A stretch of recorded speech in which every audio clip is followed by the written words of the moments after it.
Hello everyone, welcome to our fourth session with the Political Education Project. And in this fourth session we start off with the question, what is socialism? In this short video, which is just recorded to help you get a start in preparing for our fourth Socialist Sunday School, we're going to cover four key things. We're going to cover this key question, what is socialism? Then we're going to look on the two readings that we've posted for this, one from Hal Draper and one from James Conley. And then finally, we're going to set up a couple of questions that might be useful for you in terms of structuring how you approach this subject and how you get ready for these readings. So to begin with, what is socialism? It's interesting because obviously in the world today, there's so much happening in terms of the COVID crisis, in terms of economic crisis, in terms of climate breakdown, that so many people are fully aware that the current system isn't fit for purpose, that the capitalist system is undermining our ability to live decent lives, or indeed to live sustainable lives at all. So a lot of people around the world are looking for an alternative, and a lot of people find that alternative in the idea of socialism. But there's a lot of confusion about what that means. Now you'll see there's an image here from a protest in London a few years back, and it's a bit tongue-in-cheek, but the banner says, overthrow capitalism and replace it with something nicer. And that's a joke, of course, but the issue there is that, well, people aren't quite sure what they do want to replace it with. People are certain that something's wrong, but people aren't fully sure on what we should do about it and what that would look like. So the question for us then is, what do we mean when we talk about socialism? And the question is important. There was a Polish communist called Rosa Luxemburg, and just before the outbreak of World War I, she wrote that the choice facing the world was that of socialism or barbarism. And she wrote, if you look around the world, if you look at where we are now, it shows what a society slipping into barbarism looks like. Now you look at the world we live in. You look in Britain, 14 million people living in poverty, children not being fed properly. Half of those people that live in poverty are in working households. You look right across the world, whether it's in the United States, where we see queues for food banks that go back for miles, while farmers are destroying food that can't be sold profitably. You look at Ireland, you look right across around the EU, you see unemployment increase, and you see climate change. You see governments incapable of dealing with a public health crisis. This question of socialism or barbarism isn't an abstract one, it's a real one facing us all. So we need to get clear about what we mean by socialism and then what we want to do in order to build socialism. So given the importance then, given the challenge we face of socialism or barbarism, given the challenge and the threat of economic breakdown, climate breakdown, we really have to get clear on what we mean by what is socialism. So before you go any further in this video, pause it for a minute. Before you start any of the reading for this session, take a step back and write down for a minute what you understand socialism to be. If you're interested in socialism, if you want to build socialist politics, what does that mean to you?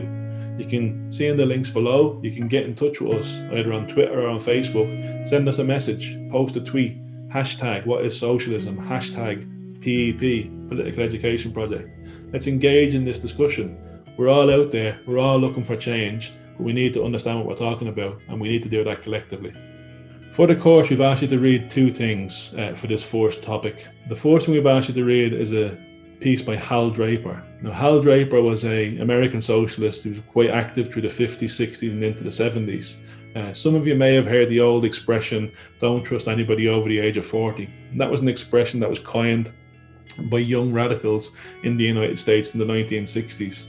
Interestingly, the full expression, the full quotation was, don't trust anybody over the 60 except Hal Draper. Hal Draper was seen as somebody who understood what was required and who was trustworthy from the perspective of people that were trying to change the world.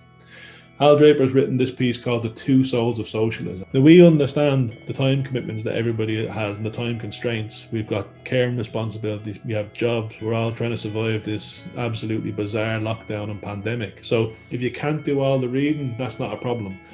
With the Hal Draper piece, if you can't read the whole thing, at least read the introduction, read sections 1 to 3, read section 6, and read sections 9 and 10. And remember, you can find Hal Draper's article and all the other resources in the links below. You'll see Hal Draper begins this piece with a quotation, socialism's crisis today is a crisis in the meaning of socialism. That was true when Hal Draper wrote this in the 60s, and it's true for us again today.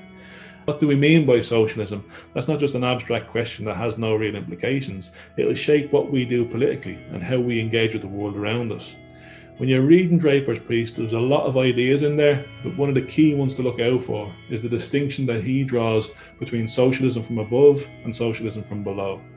And on either side of that divide, Draper also talks about a whole range of other socialisms, state socialism, top-down socialism, middle-class socialisms, different variations on how people can take the idea of socialism but mean very different things. At the end of this piece, Draper asks the crucial question, which side are you on?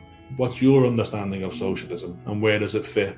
So do take the time to think about that, reflect on that, and see what you can take from Draper and how that helps us in terms of what we think about socialism today. The second piece we asked you to read was a piece by James Connolly, and it's a timely piece, even though it was written in 1899.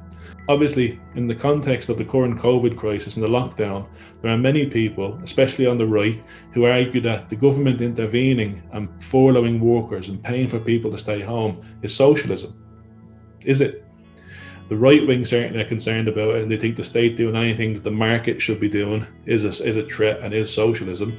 But is that what socialism means? There are some people on the left that think this too, but Conley certainly didn't. And if you read Conley's piece, you'll see that it could have been written today as well. He notes one of the most significant signs of our times is the readiness with which the struggling middle classes turn to the state to relieve them from economic distress. So the state intervening to uphold businesses, the state intervening to protect capitalists is nothing new. But for Conley, it certainly wasn't socialism. If the state owns all the factories or the state owns the transport network, is that socialism? Is that the extent of it? Conley said no. But the question for you is, what do you think? Do you think state intervention and state ownership is what defines socialism, or does it require something more? And if it does require something more, then what is it? So they're the two readings we've asked you to look at. And as you've read through them and as you've discussed them, hopefully with your friends or with your neighbours or your trade union comrades, reflect on these key questions. So what's your view of socialism? What was your view of socialism before this session? And what's your view of socialism after this session? What do you think of Hal Draper's arguments? Do you find them convincing? Do you find them interesting? Are they useful for the struggles you're involved in? Whether you're involved in fighting against a greedy landlord, whether you're organising against your employer, whether you're involved in a political party, do these ideas make sense to you? Do they fit with what you're concerned with? What about Conley and Conley's critique of the idea of state ownership being socialism? Is socialism just weekly bin collections and a well-paid police force, or is it something more? Again, you think about that, because the really important question at the end of all of this is, how do we understand socialism today? And the reason that's important is because it's us and you who will shape what socialism looks like in the years to come. Thank you very much for taking the time to watch this video. We hope that you engage with the readings we've posted. We hope that you take part in discussions on the Political Education Project social media pages. And we look forward to meeting you at our first Socialist Sunday School, which will take place on the 14th of February at 3 p.m. And the details are available in the links below. And we look forward to seeing you there.